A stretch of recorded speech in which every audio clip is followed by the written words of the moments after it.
నన్ను ట్రాప్ చేసిండు, బ్లాక్మెయిల్ చేస్తూ. మేము ఫ్రెండ్స్ లాగా ఉన్నప్పుడు దిగిన ఫొటోస్ బ్లాక్మెయిల్ చేస్తూ డబ్బు తీసుకున్నాడు అప్పుడు 1 year బ్యాక్. ఇప్పుడు మానసికంగా చాలా వేధిస్తుండు. ఇంకా మా ఇంట్లో చంపుతా, నిన్ను చంపుతా, బయటకు వస్తా అని నన్ను బెదిరిస్తుండు. ఇంకా చాలాసార్లు నన్ను రోడ్డు మీద కొట్టిండు.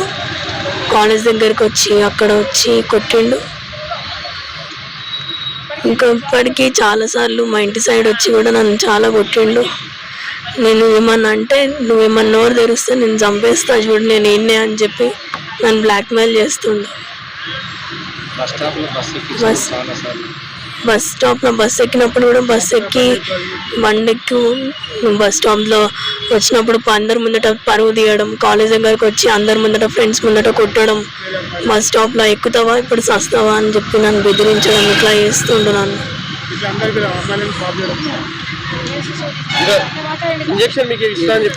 నీకు ఎయిడ్స్ ఇంజెక్షన్ ఇచ్చి నేను చంపేస్తా, లైఫ్ లాంగ్ ఇట్లానే బతకాలి నువ్వు అని చెప్పి నన్ను బ్లాక్మెయిల్ చేస్తుండు.